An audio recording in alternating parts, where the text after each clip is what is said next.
referendum on constitutional reform for Indigenous Australians. Once we began to dismantle those instruments of prejudice within our borders, the will to discriminate beyond our shores also weakened.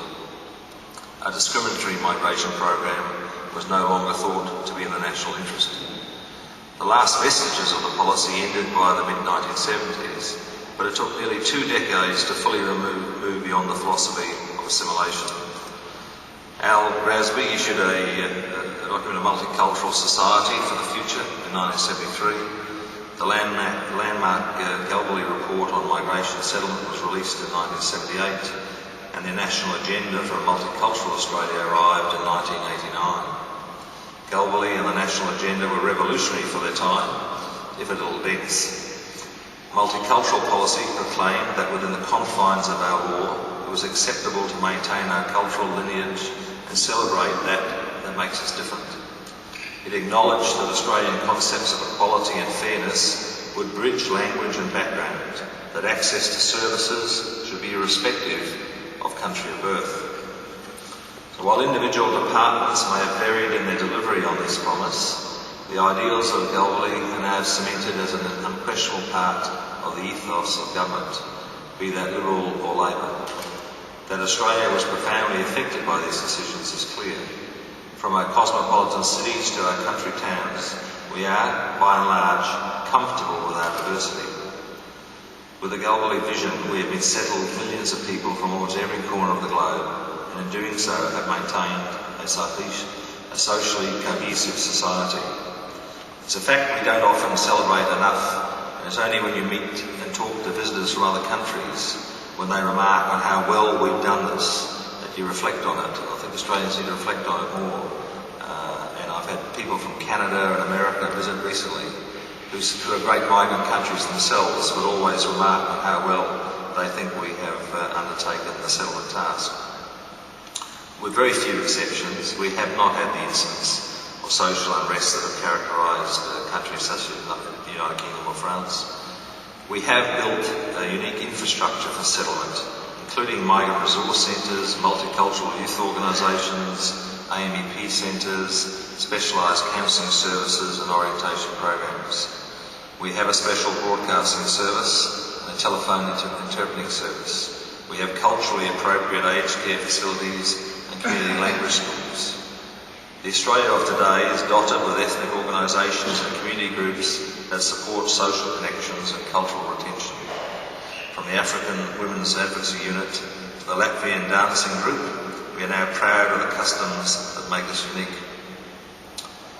The Australian Multicultural Advisory Council advice reinforces the principles of previous statements, but also declares fundamentally that a future multicultural policy must speak to all Australians. It should reach them no matter where they live or where they come from. AMAC's policy encourages cultural diversity, but only within the broader aim of social harmony. It's not a policy that advocates for diversity as division. It's a policy that seeks to define the values that unify us and the principles that bind us. In the act of becoming Australians, we ask that our newest citizens recite a pledge. The pledge goes, "From this time forward, I pledge my loyalty to Australia and its people, whose democratic beliefs I share, whose rights and liberties I respect, and whose laws I will uphold and obey." These are more than words. There is a responsibility on new citizens to help us maintain those values. The pledge emphasises that there are rights and obligations, and that these are fundamental to living in this country. Australia is an egalitarian society. It is a national trait. We are impressed by those who seek to contribute and look to give back. The future is about participation and inclusion. It is vested in policies and programs that capture and harness that great unsung asset, our diversity. Now we're now in the middle of a population debate, and that's a good thing because it's an important issue. But whatever one's views about the size of Australia's migration program, I think all agree that there will be a migration program continue in Australia, and that Australia will continue to be a culturally diverse nation. Australia's migration program remains a critical tool in meeting the economic and demographic challenges that we face. The Rudd government's priority is, of course, for a well-managed program attuned to the demands of the Australian labour market. But a well-managed program is about more than adjusting the numbers. It's about successful settlement and the maintenance of social harmony. It requires a multicultural policy for the future.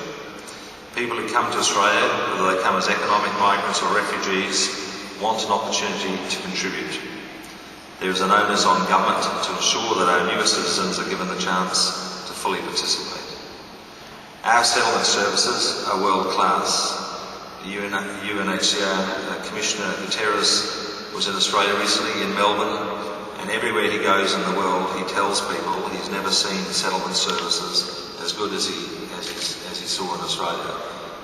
The Victorian settlement services made a huge impression on the Commissioner, and I think that's a great endorsement of the work that so many people have done.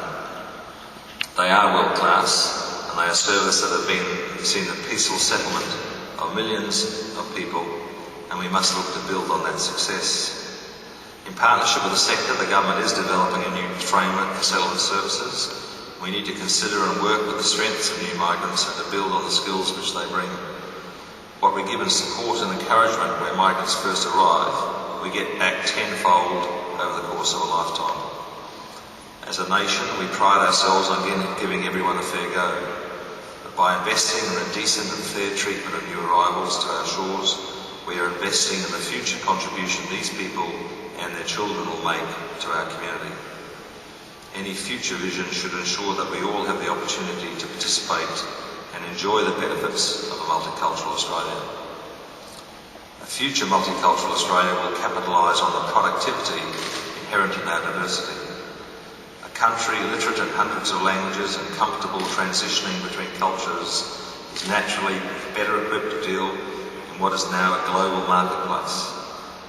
By virtue of their composition, Australian schools and universities will see culturally competent and flexible students graduate with expertise beyond the content of the curriculum. Our multicultural policy should bring us forward in our thinking. It is difference that sparks innovation, enlivens debate and fuels ideas. Over the course of AMEC's next term, Laurie Ferguson and I will be looking to AMEC for further advice on these themes of inclusion, participation and opportunity. And once again, on behalf of the Government, I'm pleased to receive the Council's advice, energy and recommendations. If migration is about nation building, multicultural policy should be about forging a shared sense of nationhood. We have created, from a great many cultures, a set of common values and a commitment to a united future. Multicultural policy continues to be instrumental to Australia's economic and social prospects. It's a policy that is about all Australians and it should seek to benefit us all. Australia is its people. Our ingenuity and industriousness are our national strength. Thank you very much.